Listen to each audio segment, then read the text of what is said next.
So hello friends, welcome to our channel B S Thakur classes में आपका स्वागत है। क्लास 10 हिस्ट्री जो चैप्टर 4 है आपका औद्योगिकरण का युग, आपकी सोशल साइंस है, ठीक है ना। उसे हम आज फ्रेंड्स सोशल चैप्टर 4 है, उसके मोस्ट इम्पोर्टेंट जो क्वेश्चन है ना, बार बार रिपीट मोड में एग्जाम में पूछे जाते हैं, वो उन्हें मैं इसमें डिस्कस करने वाला हूँ, ठीक है, वीडियो में। एंड इसका जो बेस है क्या है वो मैंने पहली वीडियो में से मैं बता दिया था, ठीक है ना। फ्रेंड देखो, मैं आपको बताऊं कहाँ से प्रश्न आते हैं, कहाँ से नहीं आते हैं। तो सर्वप्रथम आपको एनसीईआरटी जो प्रश्न दिया ना, आपको पाठ्य पुस्तक के, नहीं हम एनसीईआरटी प्रश्न कहते हैं, उन्हें तो आपको 100% फ्रेंड्स क्लियर करना है, ठीक है ना। इनको करना है, देखो कहाँ तक करना है, इन्हें क्लियर करने के बाद ही आप आगे बढ़ना। तब तक कि ये क्लियर नहीं होंगे, जैसे ये भी देखो कितना महत्व है। ये प्रश्न 4 है आपका, है ना, ये एनसीईआरटी का ही तो है। पहले विश्व युद्ध के समय भारत का औद्योगिक उत्पादन क्यों बढ़ा, ठीक है ना। या पहले विश्व युद्ध से भारत पर कौन से प्रभाव पड़े, उन्हें उल्लेख कीजिए। तो ये आते रहते हैं, इन्हें इनको जो करना है ये बटन पूरे एकदम अपने माइंड में उतार लो, ठीक है ना। ठीक है, तो हम देखो, अब ये तो है इसके पाठ्य पुस्तक है एनसीईआरटी के। हम चलते हैं अन्य महत्वपूर्ण की तरफ, ठीक है ना। अन्य महत्वपूर्ण के प्रश्न है, पहले आपके एमसीक्यू टाइप आएंगे प्रश्न, ठीक है ना। एमसीक्यू टाइप प्रश्न को हम पहले क्लियर कर लेते हैं। आपके यहाँ पे डिस्कस देखो, प्रश्न फर्स्ट है, वह शब्द कौन सा है जो आमतौर पर एशिया के लिए इस्तेमाल किया जाता है। देखो I am very very very important, ठीक है, वह है प्राच्य। ऑप्शन ग क्लियर है यहाँ पे, ठीक है ना। ओके, दूसरा, विक्टोरिया काल में ब्रिटेन में उच्च वर्ग के लोग निम्न में से किसी से निर्मित वस्तुओं को महत्व देते थे। तो वो देते थे हाथों से बनी, ठीक है ना, हाथों से बनी निर्मित वस्तुओं को। कौन से बंदरगाह 1780 के दशक से व्यापारिक बंदरगाह के रूप में विकसित होने लगे। ऑप्शन नंबर का हो जाएगा, ठीक है, बम्बई व कलकत्ता, ये बंदरगाह थे तो विकसित होने लगे थे। 4% आपको, भारतीय कपड़े की मांग कभी खत्म नहीं हो सकती क्योंकि दुनिया के किसी और देश में इतना अच्छा माल नहीं बनता। यह कथन किसका है, ये तो मैंने 20 कराया था, उसके साथ ही आपको बोला था, ठीक है। वेरी वेरी मोस्ट फ्रेंड्स, ये कहा था हेनरी पतुलो ने, ईस्ट इंडिया कंपनी का जो एक अधिकारी था, ठीक है। ऑप्शन आपका क्लियर है यहाँ पे। फिर 5 प्रश्न है, भारत में सन 1854 में, यानी 1854 में पहली कपड़ा मिल कहाँ लगाई गई थी, वो लगाई गई थी बम्बई में, यानी मुंबई। मुंबई बम्बई बात एक ही, ठीक है ना। जे एन टाटा ने किस वर्ष जमशेदपुर में भारत का प्रथम लोहा एवं इस्पात संयंत्र स्थापित किया। ये किया था आई थिंक 1912 में, 1912, ठीक है, ग क्लियर यहाँ पर ऑप्शन। ऑप्शन 7 है आपका, किस वस्तु के विज्ञापन में भगवान विष्णु आकाश से रोशनी लाते दिखाए गए हैं। तो वो साबुन का, ठीक है, साबुन का जो विज्ञापन है उसमें भगवान विष्णु,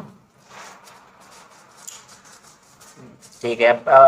रिक्त स्थान होते हो इंग्लैंड में 1730 के दशक में, ठीक है ना। और ये कौन द्वारा बनाए गए भाप के इंजन में सुधार किए गए और में नए इंजन को पेटेंट करा लिया। तो जेम्स वाट ने, यहाँ पर जेम्स वाट आएगा और यहाँ पर आएगा 1871 में, ठीक है, 1871 में। ये मुंबई में, ठीक है, बम्बई मुंबई बात हुई थी। इसकी पहली जूट मिल 1855 1855 एंड दूसरी 1862, ठीक है ना, इसमें चालू हुई। और 2 नई मजदूरों की भर्ती के लिए प्राय क्या रखते थे, जॉबर रखते थे, ठीक है ना।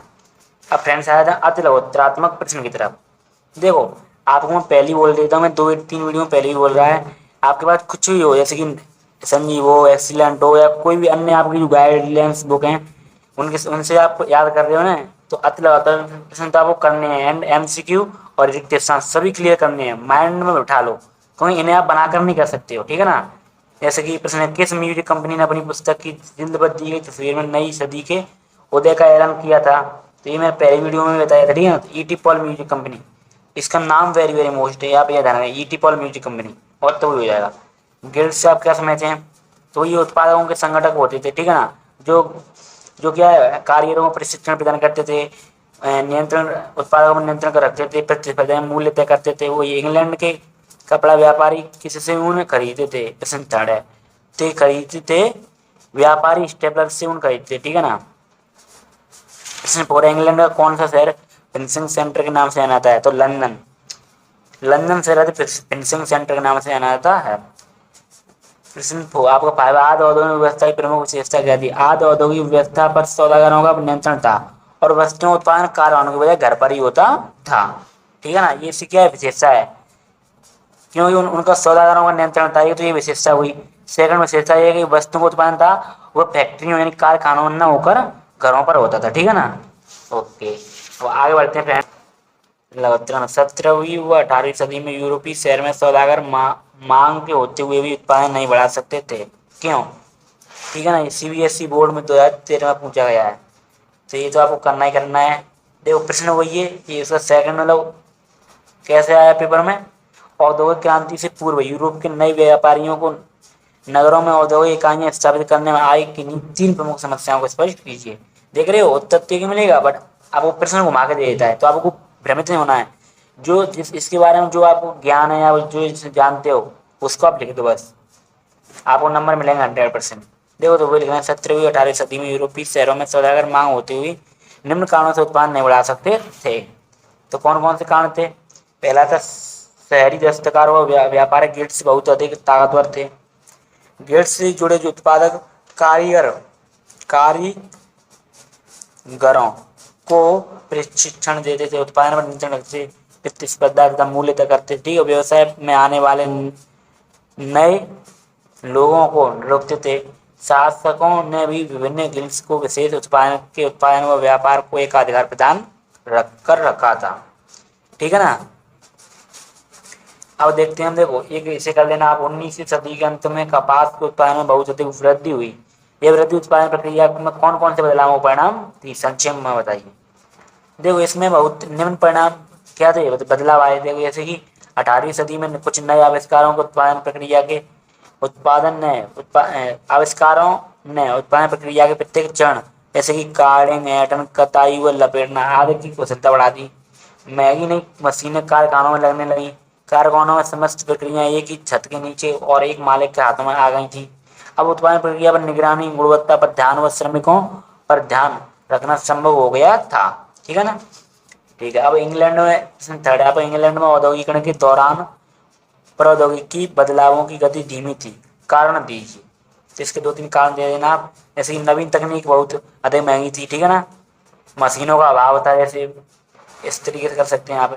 एंड सेकंड इसका ऑप्शन वो है, पॉइंट है, मशीनें प्राय खराब हो जाती थी। ठीक है ना। उनकी मरम्मत कराने में अधिक खर्चा आ जाता था। 19वीं शताब्दी के मध्य तक औसत श्रमिक मशीनों पर काम करने वाला नहीं बल्कि परंपरागत कारीगर एवं श्रमिक ही होता था, यानी हाथों से काम करते थे ना कि मशीनों से। ठीक है ना। इसलिए क्या इंग्लैंड की औद्योगिक जो विकास था वो धीमा था। ठीक है ना, विकास की प्रक्रिया। प्रश्न 4 है आपका, विक्टोरिया कालीन ब्रिटेन में उद्योगपति आधुनिक मशीनों का प्रयोग क्यों नहीं करना चाहते थे, कारण दीजिए। अब देखो अभी ऊपर लिखा है उसी को आप लिख सकते हो। जैसे कि मशीन खराब हो जाती है तो उन्हें मरम्मत करने में अधिक खर्चा आ जाता है। ठीक है ना। उनमें उतनी सुंदरता नहीं है इतनी कि हाथों से बनाए हुए वस्तुएं होती हैं। इस तरीके से आप ऐसे कर सकते हैं। जैसे कि विक्टोरिया कालीन, देखो मानव श्रम को महत्व देते थे। ठीक है ना। मशीनें बहुत अधिक महंगी आती थी, वहाँ पे पैसा का अभाव था। इस तरीके से बनाना कर देना। 100% आपको नंबर ना मिले तो कह देना हमें। ठीक है ना। अब चलते फ्रेंड्स, हम मोस्ट प्रश्न है आपका।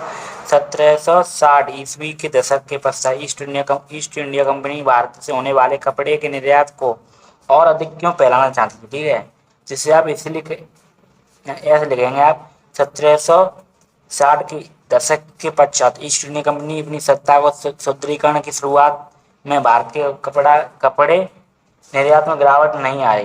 ब्रिटिश कपड़ा उद्योग का अभी विस्तार होना प्रारंभ नहीं हुआ था।